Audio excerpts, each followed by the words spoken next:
Hello everybody, this is Seca Rivera from the Strings Learning Channel. Today I'm going to be talking about a pretty epic tune. It is not very new, of course, but it is very memorable as far as melody. This melody is very iconic, meaning you can remember it very easy and it's easy to identify. This is the old school Superman theme. And this was originally written by also a very talented composer, John Williams. He wrote music for a lot of really famous movies, including Indiana Jones, E.T., Star Wars. I mean, you gotta know Star Wars, right? But this theme is not played very often these days, and I'm sure you guys are familiar with it. So I'm gonna go through some of the difficulties on this song.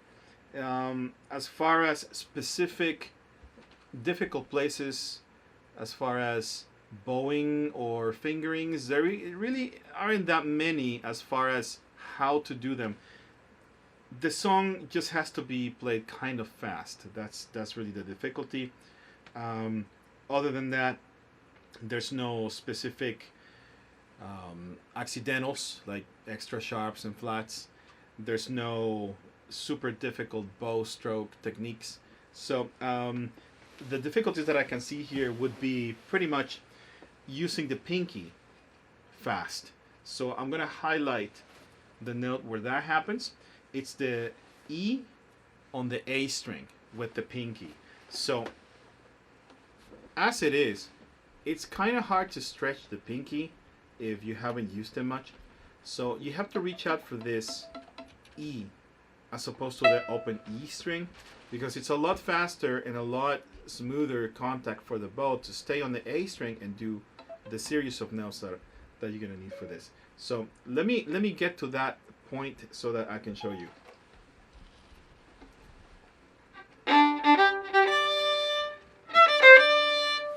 So right here you have the pinky, third finger, second finger.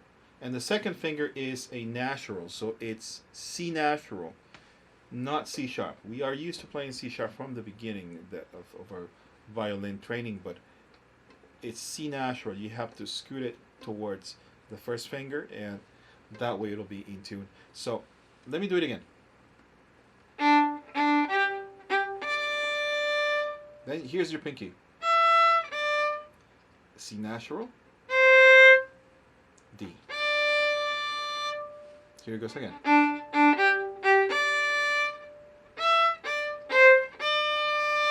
So that's pretty much the difficult part about it. The other one is a pretty significant bow skip. And this is on measure 9 and 10. So you have to skip from here.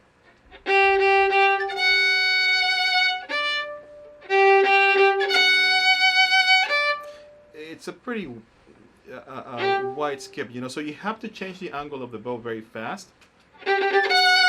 Oops.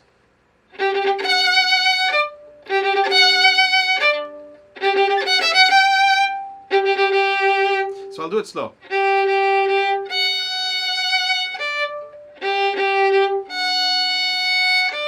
You notice that I actually slow down the bow stroke as I switch, because if I keep the same speed, it will play the A string accidentally while I'm making the finger transition to the E string, and that might result in this, you know? So it's not very pleasant, so you want to slow down a little bit. I'll do it slow. See, my bow is really not moving that much as far as a sideways motion. It's just switching the angle, but it's very much it's very much motionless as I switch. See, so no sideways motion. I'm going to slow it down even more. See that? So I'm not actually doing a bow stroke while switching. And that way you can switch pretty cleanly. The other solution to that is to play it in third position. If you can actually play it in third position, that's even easier. But I actually wrote this arrangement in a way that will be easier for everybody. But if you can do third position, you can switch to the first finger G on the D string, and you can just hold the F sharp with the third finger on the A string. If you want to do that, it's a lot easier for the bow. See, and that way you don't have to really skip much. You just go to the next string, and that's it. So and you can continue there. And you don't have to do a lot of bow skipping. So that way it's easier. But as far as this song is concerned, the difficult part about it is mostly just playing it fast and playing it briskly enough for it to have its character. So next we're going to have a very slow run through so that you can practice along. And I also use a metronome while playing it so that you can really see where the notes fit rhythm wise. Okay?